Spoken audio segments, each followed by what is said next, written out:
our first question for the panelists, and I'm going to start with Eric, but everyone's going to chip in. It's about identifying the population.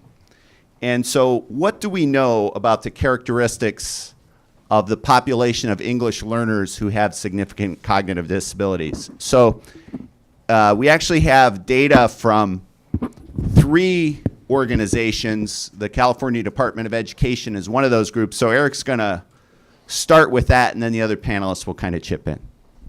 Okay, so in California, we probably have the largest number of 1% students, since we have the largest population of students. And in fact, I'm going to be sharing with you the data that we got in 2017 from our alternate assessment. So this isn't this year's administration, it's the previous year's administration. There are about 40,000 students, 39,885, who took the alternate assessment in 2017 in ELA and math. Am I loud enough or not? You want the handheld? Yeah, give me the handheld. How about this? Good. Okay. So about 39,885 students that could take these assessments, and that's about 1.2% of our total state enrollment in 3 through 8 and 11. And from the state as a whole, about 11.2% of the students are students designated as having disabilities, and of those, 9.7% took the CAA assessment. So it's about what we expect, about 10% special ed kids in the state, and of those, about 10% took the alternate assessment. So it's not going down. Oh, there we go. Go up. Okay, so we do have students in this population that have been identified as English learners. There are 13,454 of these kids, or 33%, that were identified as English learners. This is higher than the statewide number for 18.1% for the Smarter Balanced assessments, and the proportion of the students that were RFEP was much lower than those found across all those grades for the Smarter Balanced assessment. So it seems like there's a higher rate of identification of ELs in the alternate population. This doesn't work quite the way I expect it to. Okay, so here's the totals on those.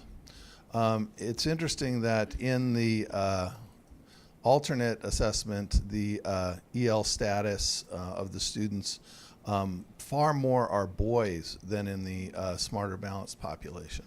So 66.9% of the CAA students are boys as opposed to girls, while it's just about 50-50 with our regular assessment. I should add here that looking at the EL scores of these students in the previous year, I went back and looked at the CELT, California English Language Development Test, the one we gave before our new test, and looked at these students' performance on the CELT. And of these 11,000 students, zero completed the entire test. All of them had at least one area in which they did not complete the test. All of them had the lowest obtainable scale score on the CELT. So that was very revealing. Whoop, it just isn't really under control here. Okay, so we talked about gender. That's good.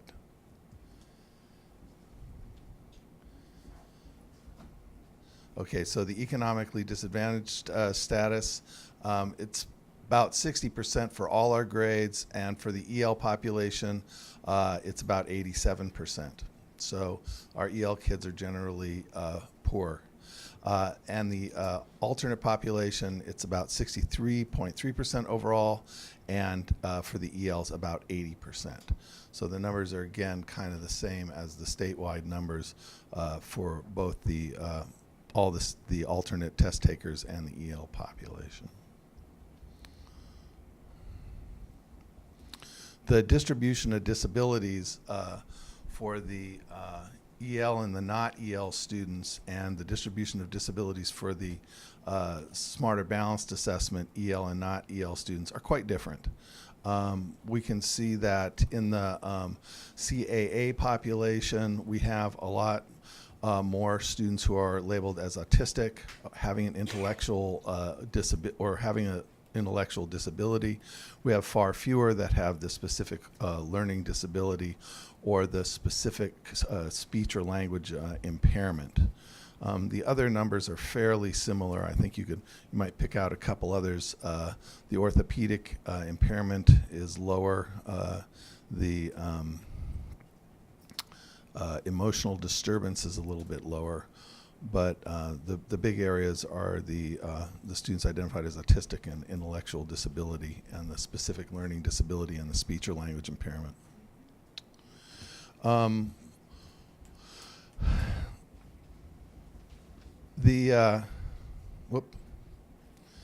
The process on the alternate assessment is if the students sit for the assessment, they're basically considered a participant.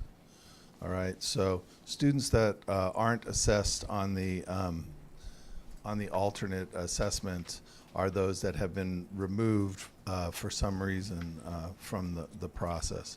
For the alternate assessment, 93.6% received a valid score, including a score of, at the bottom of the scale, which we consider for the purposes of reporting on this test to be an accurate score. They generally, for the students that were not classified as EL, they were more likely to have an incomplete score or to be excluded from the test for a medical condition or a parent exemption. So it seems like we may have some more involvement with the students who are not ELs on the part of their parents, and in terms of determining whether or not they ought to be tested. Now, it's rather rare that I have a staff member come up to me and say something's wrong when they're reviewing technical reports. They might say there's an error or something, but they don't think that there's something fundamentally going on with the test. But one of the most interesting results that we saw for this was that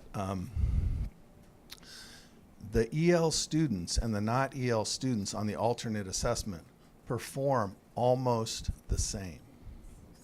Okay, so we are trying to take a more in-depth look at this, but looking at our ELA assessment, we see that in some grades the ELs even have, I have to keep pushing this button until the table comes up, there we go, that we have average scale scores that are higher for the ELs than the not ELs. So you can imagine my staff psychometrician coming up to me and she says, this can't possibly be right, but this is what's in the data, okay?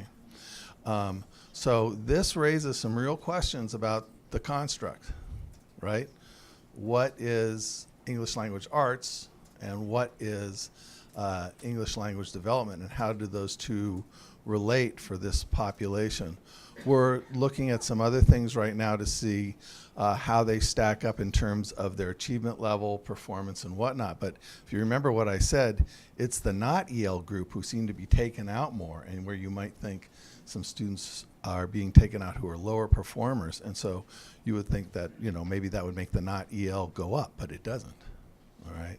So this is a very interesting and important finding for us in going forward and trying to understand what the construct is that we're going to be trying to measure in terms of English language development. As I said, our English language development test really didn't yield any very useful information about these students, the old test. The new test will have a means of approximating thetas overall for students who don't complete the full test. I'm not sure that's going to help with this population or not. But we certainly have some questions about how this is functioning for ELs versus not ELs. And then just the last thing, most of the ELs, of course, are Hispanic.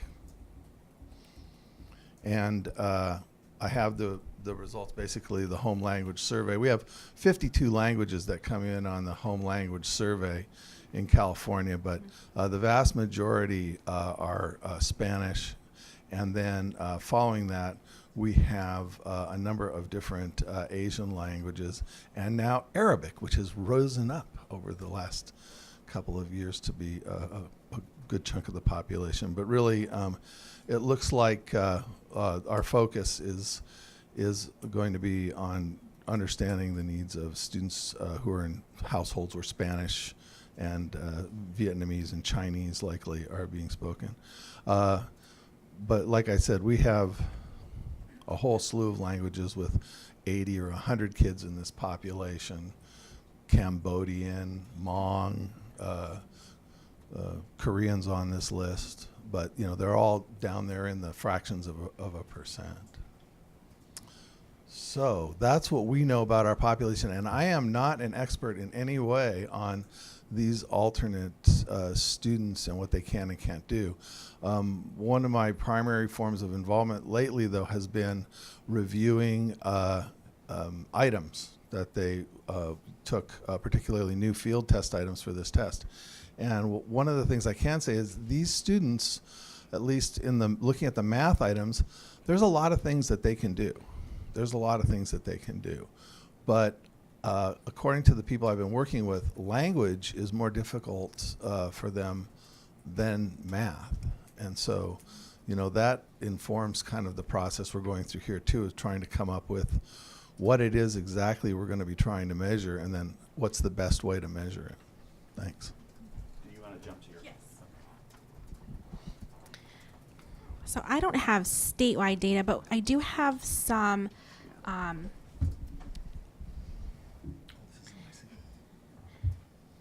is just like on the next page. One more. There you go. Yeah, there it is. Again, I talked earlier in the panel session about the LCI data, and so from 2015 we took this from the states that were part of NCSEC at that time. And so again, this is teacher reported, but we were just trying to look at getting a ballpark figure of who are these kids and where are they. And something that we talked about as we were walking up here was that this data is not capturing those students in K-1-2 because this is just alternate assessment, and so we're missing a whole nother group of students. And I think every time I remind myself of that, then I take a step back and I start talking, and then I don't include those students. So I think it's really, really important that we have to keep pushing that to the forefront of everybody's mind, because in our state, I wouldn't have any way to know where to even start to find those students besides asking teachers again. But this is showing NCSEC, so I'm going to try to move it up just a little bit. Okay, so I can't show you maybe all the states, but another graphic will show better. But you can see teachers reported non-ELs or ELs and then missing. So we also have, there's some states that have some high missing numbers, and we want to know why, who. And so again, starting with your data, and I think that's what we did, really digging deep and saying, where are we? Then we went to our data systems and pulled data from there and try to match that up. But as you can tell, all the states are grappling with this information. And like California, I'm interested in doing some more of that analysis, and not only just for our state, but all of MSAA, and really looking at their scores and different things like that. This next graphic shows percentages a little bit better, but we're all over, and I think in 2015, I remember seeing this data and we were like, what's going on? And now it's still very similar. We talked to other states or other consortia, and it's still that way. And so I don't know what is missing, except that I talked earlier that we have to help people define who these students are first. So then maybe we can get a better picture of the numbers of students we're talking about. But again, this is just the NCSEC data from 2015. We were just trying to get an understanding of where are the numbers in states, and this is the best data that we had to represent this. But I did want to, I'm going to kind of go back a little bit and talk about disability and that language development. I think that's been the greatest challenge of the work that we're going to start to do. And as California showed all the disability categories and teasing all of that out, and again, while these students may be small in actual numbers, their range of complexity is very, very vast. And there is not one or two students that are the same. They might have more language need and a lower disability need. And we did some work through an IvaRed program project a long time ago, and then we pulled that back into Altella again, and we've been using it in some of the other work. It's a quadrant, and I wish I had the graphic. I didn't think to put it up, but it identifies students in 4 quadrants: high disability, high language need; low disability, low language; high disability, low language; and then low language, high disability. And we had a lot of conversation about what are these different quadrant looks, what do they look like? Who are the students in these quadrants? How do we identify them? And then I think we talked even further in depth, if we just take the quadrant and look at it, is it all students, or is it only students that are students with significant cognitive disabilities? Because if we look at it through that lens, then we can see students in all 4 of those quadrants. If we look at it just as total, they would probably be in high disability, high language, or high disability, low language. So those are the conversations that we're starting to have and that are going to help us think about who these students are and then start to tease out those next steps. May I add a comment? May I add a comment? So I just wanted to quickly relay a word of caution and then share with you some tools that might be helpful in understanding the characteristics of the population. So this word of caution comes from a report that NCEO put together, that the primary disability categories represented in alternate content assessments developed for students with significant cognitive disabilities typically are intellectual disabilities, autism, and multiple disabilities. And it's important to note here that not all of the students in categories such as these have significant cognitive disabilities, so it's not accurate to just identify the number of ELs within these students on your alternate content assessments. They'll get you maybe in the general area, but a little bit more systematic analysis needs to be done. That said, and some of the tools have been mentioned, tools such as the Learner Characteristics Inventory, the student profile from the ELPA work, ELPA 21 work, the first contact survey could be considered, and the individual characteristics questionnaire, the ICQ from Altella. Those are examples of tools that have relevance to beginning to understand the characteristics of these student populations, and they're worth at least looking at and considering as you think about collecting those data for analyses. Can I add one more piece to that? So we also, as part of NICSIC, thought, well, how are we going to get this information from teachers? And we actually built it into our assessment systems so that the teachers are answering those questions before they administer the test to each of their students, so that we're getting all of that data for each of the students that are participating in the alternate assessment. So that's been one way that we've been able to gather that and really get some strong numbers. If we just send a survey out to teachers, you don't usually get back too many responses. But having it tied to the assessment system, which it can be done before you sit down to do the test, but it's in the assessment platform, has been really helpful for us. Okay, so I'm going to invite Melissa. If you have anything to contribute to this topic, I'm going to shift to our next question. If you want to?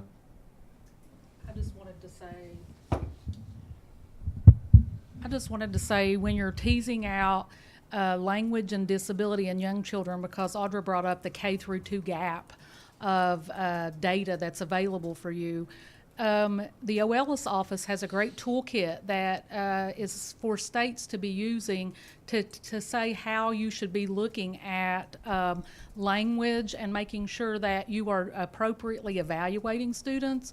And so in your participation guidelines, in addition to having a criteria about an alternate ELP student and who would qualify for that, there needs to be like a participation criteria around what does significant cognitive disability mean.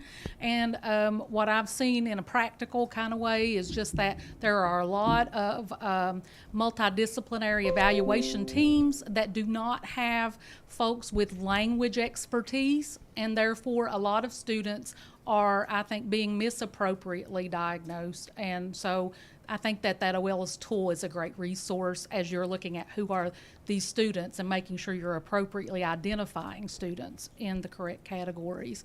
And then I have this practical thing that I used to say about alternate assessment, and I think it applies to alternate ELP. When in doubt, leave them out in general assessment. Because if they do not qualify and you have any questions, it is better for a student to have access to the general content or the general English language proficiency expectation. It does no harm. And let them prove themselves, and then you can always go to an alternate. So that's my cautionary. Thanks, Melissa. So we're going to shift to a related topic to looking and thinking about data and the population, and that's about the importance of the need for understanding and clarifying this terminology. And so I'm going to ask Adine to kind of kick us off there. Yeah, so for the terminology, alternate ELP standards, alternate ELP achievement standards, alternate ELP assessment. There's oftentimes some confusion in terms of the uses. There's swapping of the terminology. So I wanted to point out in your guidance, beginning on page 23, there's some good definitions, clear definitions of key terminology that's used and referenced through the critical elements. So as you can see with the alternate ELP achievement standards, basically the alternate ELP achievement standards set expectations of performance that differ in scope and complexity from grade level, grade band achievement standards. Okay, so as an example, as opposed to the alternate ELP standards, which define the domain and the knowledge and skills related to what English language proficiency looks like. All right. When it comes to implications for evidence for peer review, in the case of the alternate ELP achievement standards, which reflect expectations of performance that differ in scope and complexity, this is where being clear about who your students are and for whom you're setting these alternate achievement standards is important, as well as the process for setting the alternate achievement standards and evidence to justify how it is that those performance levels are relevant and appropriate for the population you've defined and for the for English language proficiency. So those are some pieces of evidence, and they're reflected in the critical elements that as a peer reviewer we would want to see and understand how you've gathered the evidence and how you're justifying the decisions you've made relative to your achievement standards.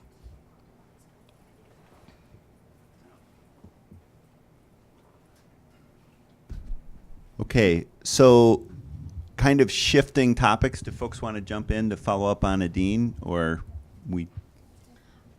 I just would like to add that establishing clear targets of expectations across those proficiency levels is going to be really critical, and you will know if you've done that correctly when you get into standard setting.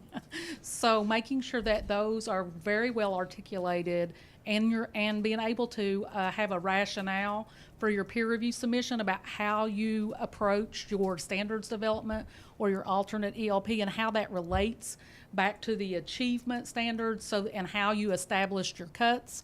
All of those things are kind of related, so you need to have that rationale very well explained in order to make sure that level of proficiency or performance that you have on your student reports really makes sense and are at the level that you thought you had. So I think on this schedule, I don't think we need 10 more minutes on that topic, No. right? So it looks like what makes the alt ELP different from the general assessment for ELP, I think. That's what, and I've got Audra tagged to kind of lead that. Oh, sure. That's a little bit easier, yes. Again, I want to kind of step back a little bit in the work. There was some group of states that came together. I forgot, Adine, how many states came together in May about 19 states came together to have these conversations about an alternate ELP standards. And I think that's where we started really talking about characteristics of the students. That quadrant was put up. We had a long discussion about that. And then really talking about the standards. And I think something that kind of was ringing in my mind is typically when you talk about an alternate assessment, the first thing that happens is you talk about alternate standards, academic standards. That's been like the history of alternate assessments. But in this discussion, it was really centered around, we do not want to make changes to ELP standards. We want those expectations set high for these students. And I think some of that goes back to, we're making decisions about these students not on how well they're learning the content, but their language development and their language acquisition, and then that leads into those services, that conversation we had.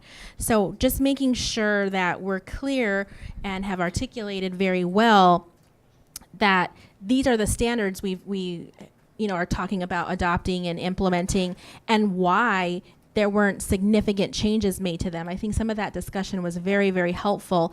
And it was more about the clarification of terminology and not changing the expectation for these students. And that was something that I had not really seen when I step into work with alternate assessment. We have to convince everybody that these students can do things. That was not the first steps that was happening in that meeting. Everyone was really clear early on. We don't want to make significant changes to those standards. So I think that leads us down the pathway to go and talk about then how did that process work? What do we need to document? I think we also talked a lot about college and career readiness during that piece. And when we were looking at talking about examples of what that would look like for the different ELP standards, we were trying to connect and make this meaningful for these students, because again, that's another challenge that you have. If these students don't have connections to that content, it's hard for them to show what they know and can do. So we talked a lot about college and career and tying that standards, college and career readiness, and then what that looks like for these students. You want to jump in? I was just going to underline one of the things in the guidance, which is the ALT-ELPA must be aligned to the state's ELP standards for the grade in which the student is enrolled, which is another reason why we didn't change, or that group decided not to change the standards as they were written for the regular ELP assessment, and instead really considered not a difference in the knowledge and language knowledge and skills needed to access and engage with academic content of the grade level, but how the students particularly engage with or demonstrate language. That's where the differences are in the descriptions for proficiency.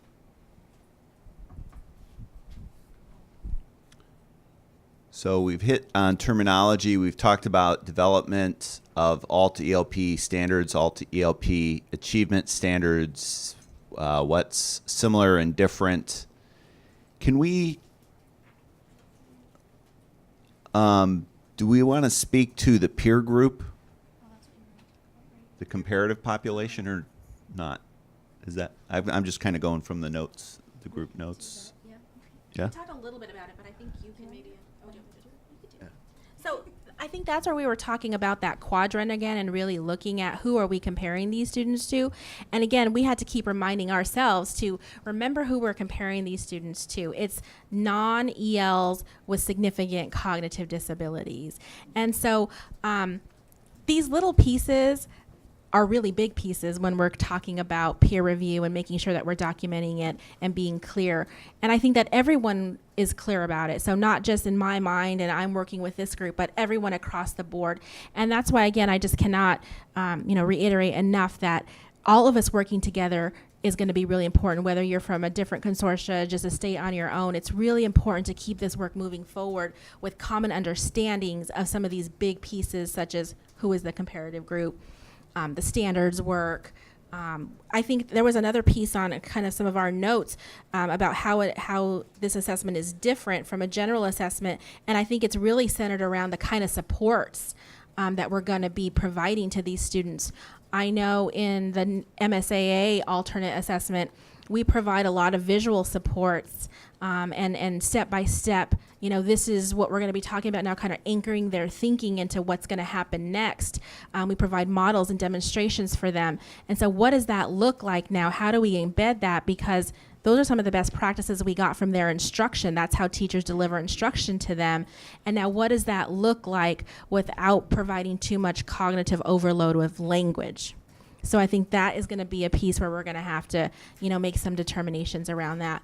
And then just documenting all of why we made certain decisions to include either the modeling or the visual supports. Okay, Melissa? I would just like to talk a little bit about the test blueprints and the structure of the assessments and thinking about alignment. So when you're thinking about development, one of the things that you're supposed to in the guidance look for is the intended levels of linguistic complexity.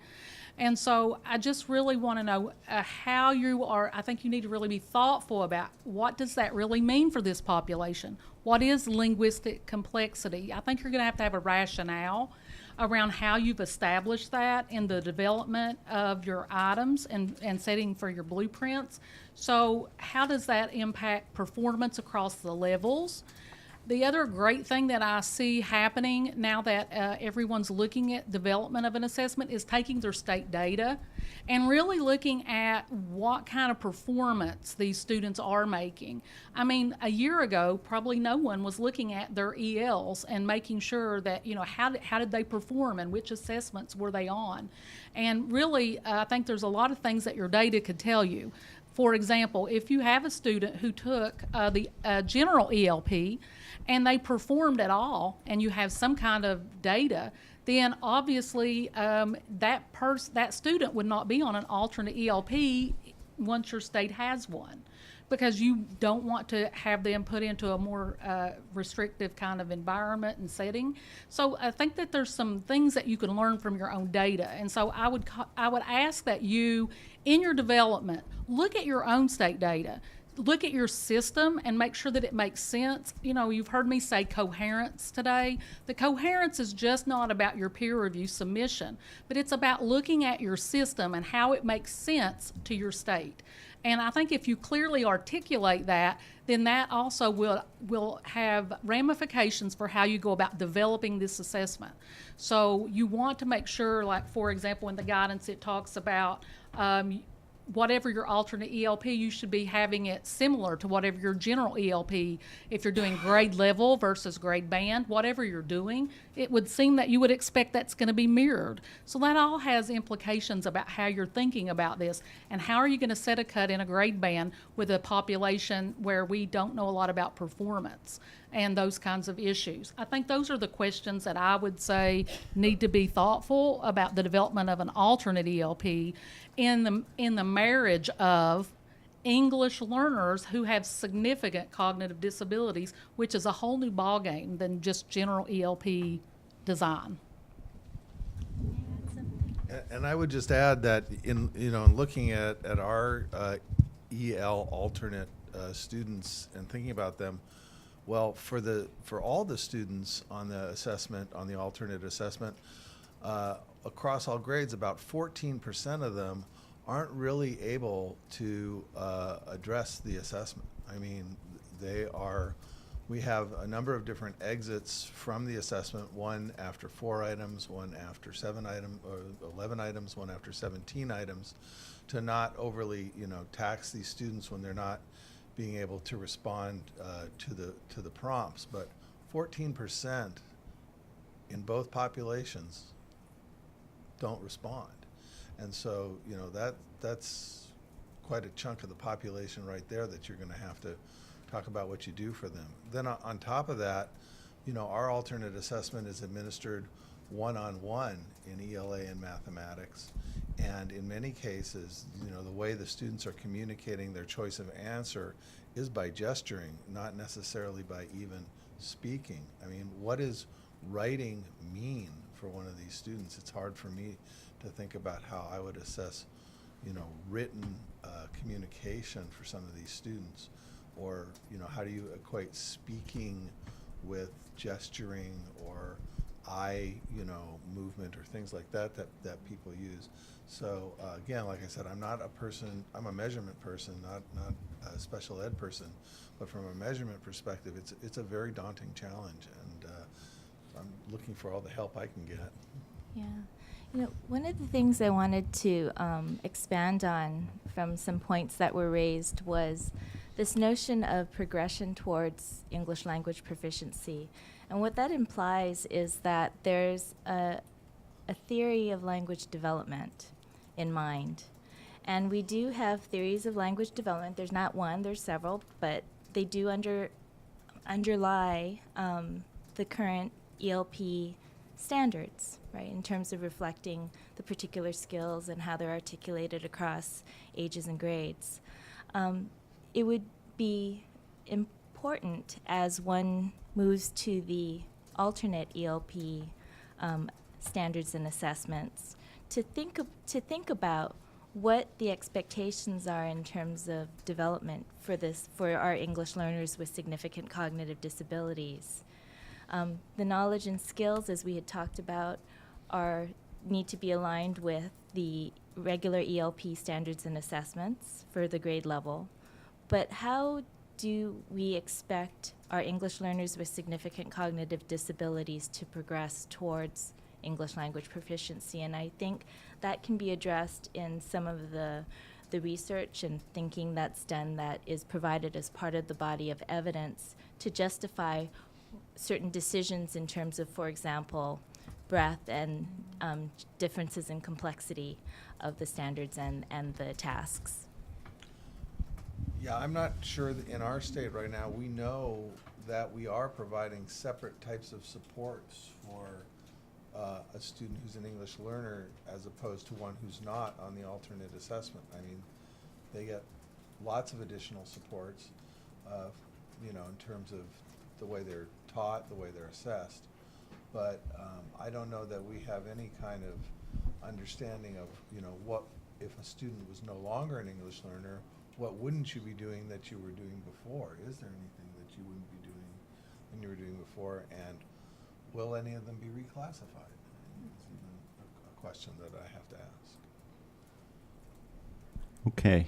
So I think we have one last general question before we open it up to the floor. And it's on this idea of challenges. And I'm wondering, I'm going to pick on two of our panelists who have been peer reviewers to think, but also two of our panelists have been peer reviewees. So they can both offer perspectives that are kind of unique. And that is, from your past experiences with peer review, what are challenges with this type of assessment and this now required assessment as states are moving forward, particularly if you're a state who's almost at ground zero? Definitely, I've thought long and hard about this because I think as a peer reviewee, right, having the peer reviewers understand all of this complexity, having them have the same ground level that we're presenting. So again, it's going to take a lot of professional development to make sure that these peer reviewers have this understanding that we've been discussing for this whole day today. I think that's going to be critically important. I think some of the things that we're going to be talking about, these rationales that we're going to be providing, is going to be really important for them to, kind of see it from a different perspective, but that as states, we're trying to provide that evidence for this unique population. So that kind of training and support. And something else that I felt that's been really helpful is the actual dialogue, because I think sometimes you type something up or you write a narrative and it still doesn't get the message clearly across. Coherence is what I'm trying to focus on. But I think sometimes having just that dialogue and that ongoing conversation has been something that I've really valued, being able to call and say, this is what we really meant in this, and then now how do we document that for some critical pieces. So those are the two things that I'm looking for as a state that will be submitting for peer review. As a peer reviewer, the biggest challenge is, from my perspective, is what constitutes a reasonable set of evidence for a critical element. And as I mentioned in the plenary, The guidance has really good examples of what pieces of evidence contribute to supporting or addressing a critical element. But really, there is a range of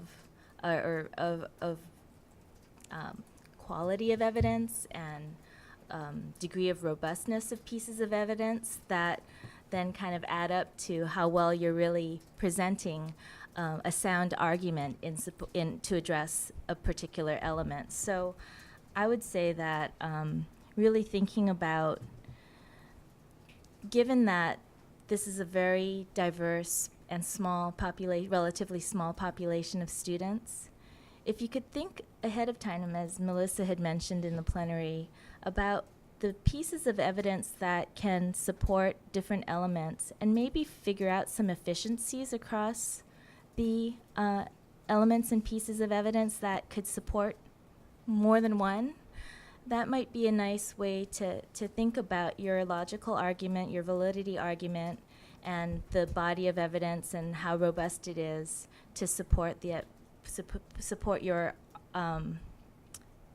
evidence that you're submitting for each critical element, if that makes sense. So maybe a matrix or some type of strategic plan to address, to do studies to collect data to address the various elements.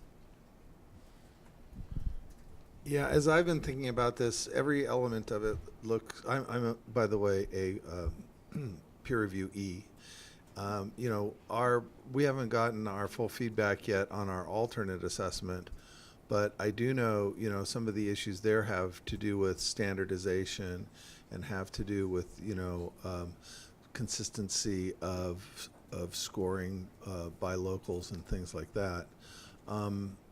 One of the things I think would be interesting to do, and that would help contribute, I think, to our arguments once we have developed something, would be to perhaps take a look at, 4 out of 5 of these students are in homes where Spanish is spoken. And so if we had some sort of indicator of how well they would do in, receiving and producing language in Spanish, that might be a way that we could get a gauge on how they're progressing in English, in the sense that if we have a student who's able to communicate verbally in Spanish but not in English, that might help us with understanding, our measurement model. But right now, I'm not sanguine at all about how necessarily we're going to come up with a blueprint, how we're going to administer this test. It's very, very challenging. So from a peer reviewer perspective, I've on alternate assessments that I've looked at, and I will just tell you some of the issues that I've seen that I think that might be things you want to think about. Standardization of test administration, being able to document that you have done training and providing a body of evidence that shows that you have thoughtfully prepared your educators in doing some kind of test administration practices, especially in alternate assessments where manipulatives are used and there's a lot of things that are not really standardized. So you really have to pay attention to those things. Inter-rater reliability studies sometimes were not provided. Validity studies, some folks gave us some confirmatory factor analyses that actually showed that the reliability coefficients were very low. I would not put that in my peer review submission, or I would say how I plan on addressing that. So one of the things that I have to say is that we're starting with a new assessment, develop, and design. I do believe that it's going to be impossible to get everything just right on our first go round. So what I think we need to do is say, here's what we're doing, and then constantly be evaluating. That's one of the things that is in the new peer review guidance is, how are you program improving? What are you doing to improve your program? That should probably be in your theory of action about how are you going to maintain and consistently be going back to that theory of action and evaluating what you're doing as you do your test design. And I have to say that I know that in one of the sessions, cognitive labs was spoken of as, you know, the gold standard and very difficult and expensive to do. But in the development of a new assessment where we have this much diversity, I really don't know how you're going to avoid cog labs unless you're going to, and really thoughtfully think if you're avoiding that, how can you plan that without it being really over burdensome, because we don't really know enough about these students to know how they're really going to react to different item types and different kinds of assessments. So it depends on how much this design is similar to the experiences that students have had, and that might be in your rationale about your design and your development. But in previous peer review submissions, there's been a lack of attention to improvement of an assessment once it's developed, and I, for one, believe that, you know, we need to have a continuous system of improvement.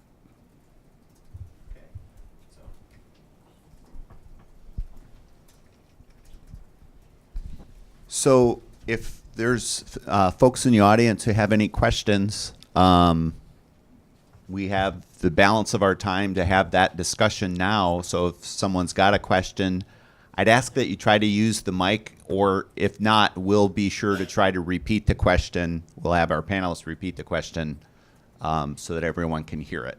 So any questions? Thoughts? But not you, Susan. I didn't mean it.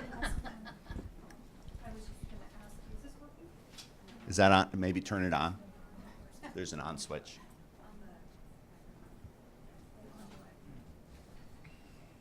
Is it on? Oh, no, right here. Is that working? Yeah.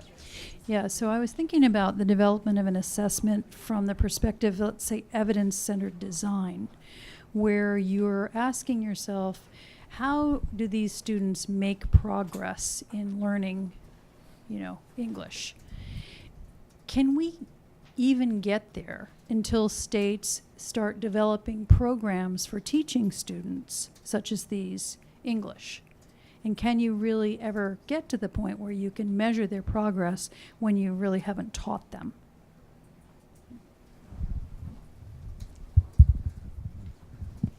I'm a glass half full girl. I have to say, one of the things that I want you to think about is where we were with alternate assessments about 10 or 15 years ago, when people did not believe that these students could be assessed. And then when we actually went online with assessing these students, and we had a lot of people who did not believe that these students could actually perform on an online environment. So not only are they rocking technology, the kids really love it, even if teachers don't really always know. The lack of professional development in our field, where there's just an over attention to the disabilities focus and a lack of attention to ELs. The English learners are not getting any ELD services once they are identified, and all of these students that I've looked at are in a self-contained setting with educators who have no training in English language development. So how can we make improvements? We can give services. So how is your state providing service? And that overwhelms states because you're already, you know, not having a lot of capacity to serve your fast-growing population of ELs. But so professional development is going to be critical as we move forward. I think that most special education teachers, in my experience, want to do well and would welcome some kind of professional development. I think a lot of ELD teachers do not have any clue about what to do with these students. I've seen them be terrified, thinking that they're going to have to add somebody on their caseload. So what are the program development areas? And getting rid of the siloed effects of special ed and EL. For example, that's on every level of training. That's in your state departments of education. You probably have different offices and people that are taking care of your ELs versus your disabilities and how you're working. And even at the federal government level, where we have OLS office and the disabilities world, you know. So we have to kind of rethink this kind of what I call the siloed effects of what we're doing to a field where we really need to come together. So I do think that's where we have to work together to make gains for this population. It's a very small population, but they're very underserved. So, and I challenge you all, if you're in a state and you're working on this program, get out into these classrooms and you will quickly see exactly what I'm saying. It doesn't take a lot of observations to see this. Did that get the question or no? So the question was how do you measure these English language proficiency of students if they may not have been instructed formally in English language proficiency? Well, there are students who are getting that instruction who are significantly cognitively disabled and English learners. I think I agree with Melissa. Historically, standards and assessments have been levers for change. So the clearer we are about the particular skills and knowledge that contribute to English language proficiency in K-12, and the clearer we are about how those standards translate into learning targets and expectations of progress towards proficiency, and the more we continue to have assessments for accountability, that will support the change that is needed. And we've seen that with our other standards and standards-based assessment and standards-based curricula over these more than a decade now. So we need some positive models. So out there are some great things happening, and maybe that should be the focus of where things are working. Yep. I have a question that sort of follows on to that, or maybe it's just an awareness. Maybe this is obvious, but it just struck me. That would you agree that there's a considerable risk for false positives on an assessment of this sort? And what thoughts do you have about how to avoid that? I would say I think there is, and I think that we just need to, as a state, like keep up on our data and keep looking and not let these just kind of slip through the crack or ignore that.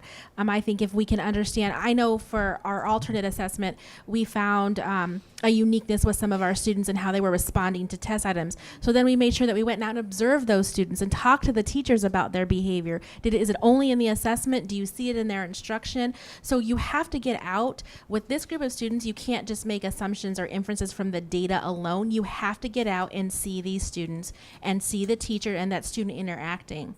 Because it is a tight connection between what they learn and how they show what they know. And it goes through that teacher.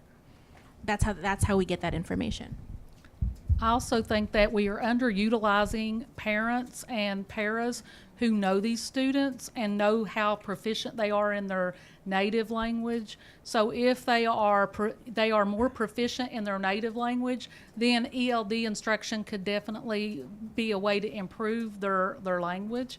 So I don't think that we look at that. We are looking at like home language surveys, and then the screeners don't go down far enough, and they're not teasing it out. So I do think that false positives are getting identified as an EL, because you're never going to, if you have a significant cognitive disability, proficiency at the grade level is probably never going to happen, and I think that's what states are concerned about.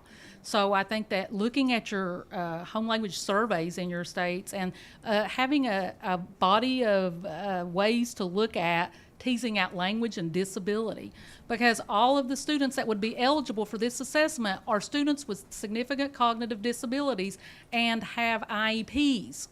That means an evaluation team should really give a lot of attention to language and what does that EL student bring to the table. And a lot of times I think that we could really eliminate some of those over-identifications or under-identifications just through the process of evaluation, an appropriate evaluation from a multidisciplinary approach. And again, I think that just echoes that whole conversation that we've been having around language and communication. We have to get that clear. I mean, I talk about this little graphic that I have in my head, and put these in buckets so that we understand it. It starts with communication, language, receptive, expressive, and breaking it down, because if we don't do those kinds of things, people are going to have questions about, well, what are you talking about when you say language? And what are you talking about when you say communication? And so, again, we have to tease all those pieces out. Yeah, I was going to say, knowing that there's 11,000, children in California who are designated this way right now, I'm looking forward to taking a much deeper dive into what happened when they were presented with the English Language Development Test, the old one, in terms of, where were their possible responses, or is everybody in there just because they had a home language survey that said so? Also, I'm interested in this phenomena that they're performing about, as well as the students who aren't categorized as English learners. What does that mean in terms of performance on this test? Is it that perhaps the only students who are actually getting presented with the English Language Development Test, or they're even considering it, are just less handicapped than the other students, or less severely disabled? So there's a lot of looking at it to do, but I think in the end we're going to have some students that we're going to get measurement for, and some students that we're not. I also think one of the data elements that is available to all of you is least restrictive environment percentages about how your English learners are accessing general content, because usually accessing general content means non-disabled peers are able to interact with these students. And so if you're in a self-contained environment all day, you don't have a lot of language role models that are at the proficient level. So just that LRE consideration, I think, is even elevated at a higher level than a student who is an English speaker versus a native language speaker.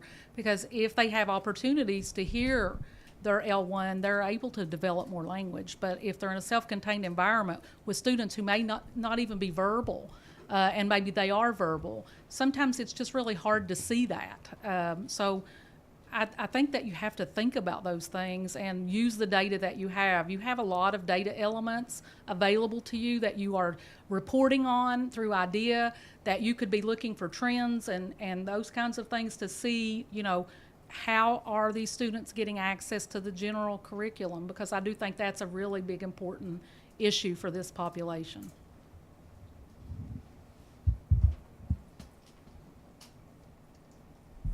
As I listen to you all, it seems that maybe one solution to the problem is looking more closely at communication devices.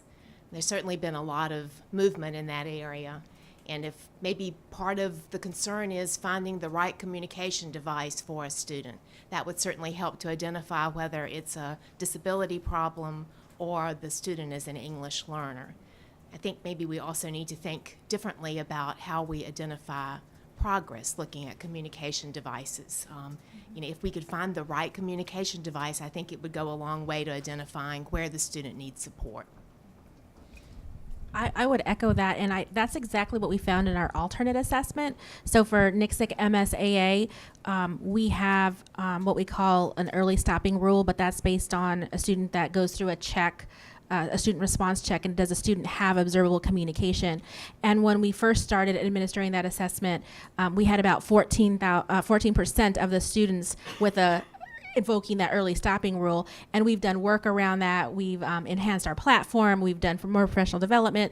We created a toolkit for teachers to use, and we have seen that come down to, I think, 7%, and in some states even like at 3% that have really done a lot of work. So I think, again, finding the right tools and allowing them to communicate is one piece, because then there's a whole other language.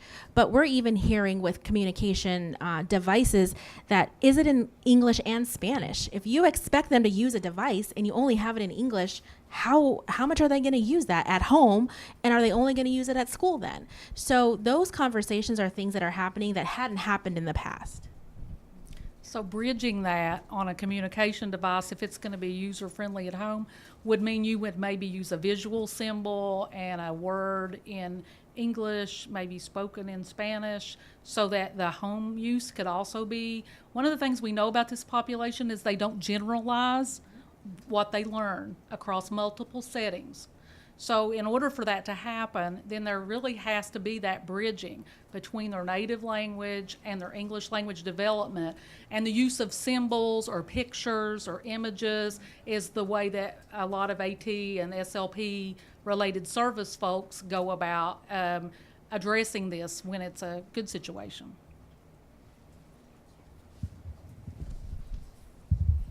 Got a question? Thank you. I'm wondering if any of you have any words of wisdom about a projected timeline for reclassification of SWDLs with SCD. I don't know that there's a lot of research available on that yet, but in looking at possible points to reclassify a student, what would be, I'm assuming it would take longer. If you could share any research that you have about that.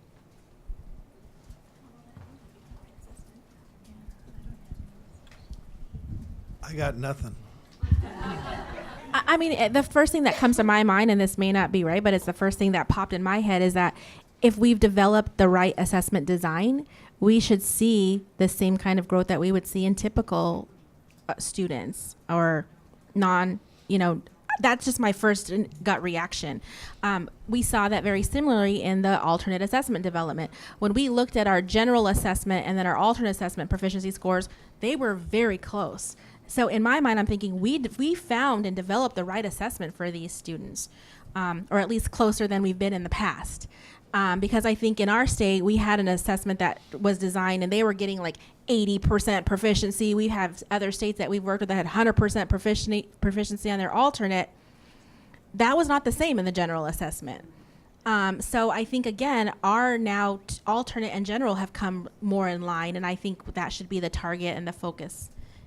So it really is down to that assessment design. The only resource that I'm aware of is Gary Cook actually did an analysis where he has looked at commensurate grade level performance academically and similar with a language proficiency, that might be a possible exit criteria and that states could establish their own exit criteria.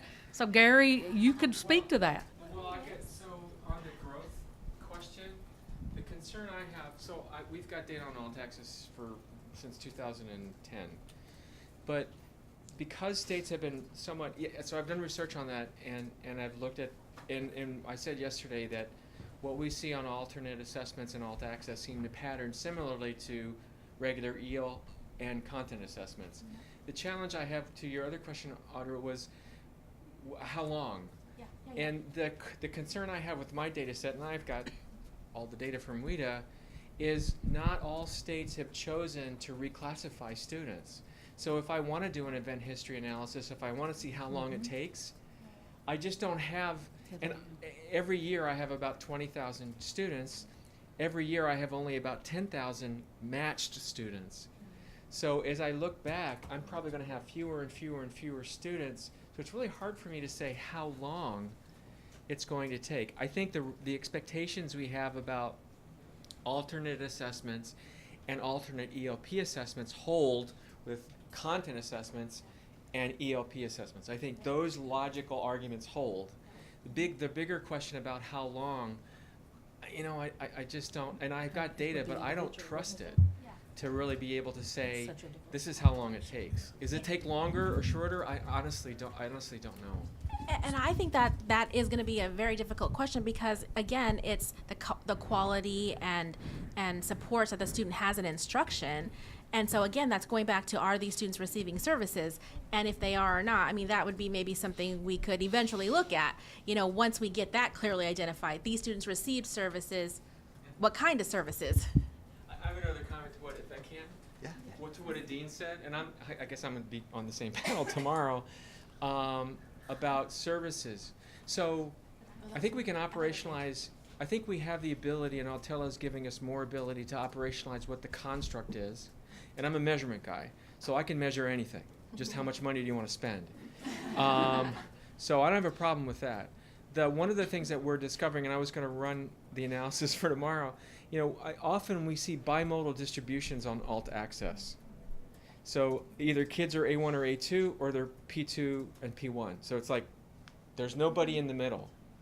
And is the nobody in the middle because there isn't the instructional support and understanding? Or are we not being able to measure what's going on in the middle, or what? I was just going to say, thinking about how, we need to go about approaching this, I don't think we're going to be seeing any new resources come out for, doing the instructional work around these kids in our state. So it seems to me our first effort has to be to get the people who are currently working with these students to understand this new requirement and to start thinking about how they're going to address it and what kind of tools we could provide to them to help them do that work. And we're really going to have to look to them to help formulate, what kind of things we could provide, because the legislator will give us the money for the test, but I don't know that we're going to see any additional resources for dealing with these English learners who've always been there. Yeah, and I think, I agree. And I think that at this point, we're asking the right questions. And I think in time, sooner rather than later, we'll be able to move closer to addressing those questions. And that's because we'll have standards in place that are supported with evidence to ensure that they are the right English language processes needed to access grade level content.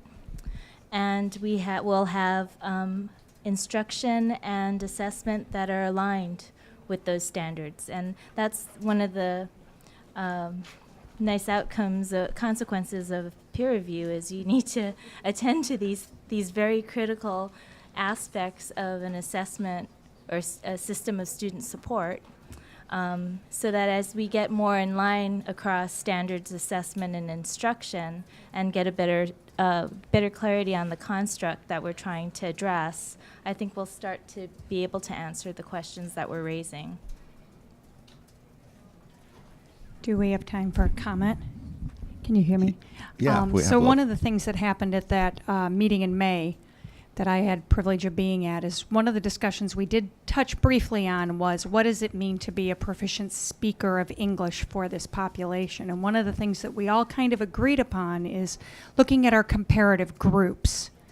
And really, this is something that states, I think, need to look at, because comparing an English learner with significant cognitive disabilities to an English learner that doesn't have any disabilities for proficiency does not make sense.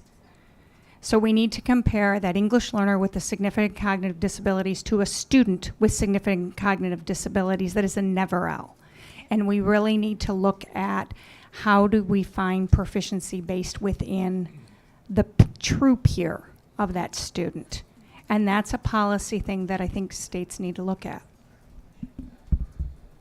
So one thing that I wanted to mention, that in the data handout, which I failed to produce handouts for you, except digitally, there's 3 exhibits. There's Audra's sample from the MSAA NICSIC project. There's Eric's California data. And in the middle are several pages that Gary worked up out of the alt access over a few years of administration. That is just some descriptive data. So, and he may share that in his session on this same topic tomorrow, but I just wanted to mention that it's just there. It's just the idea that we did have some efforts in the country that have some profiles of this population. That's the only reason with the panelists thought it might be interesting to share, but we'll make that available so you can download it.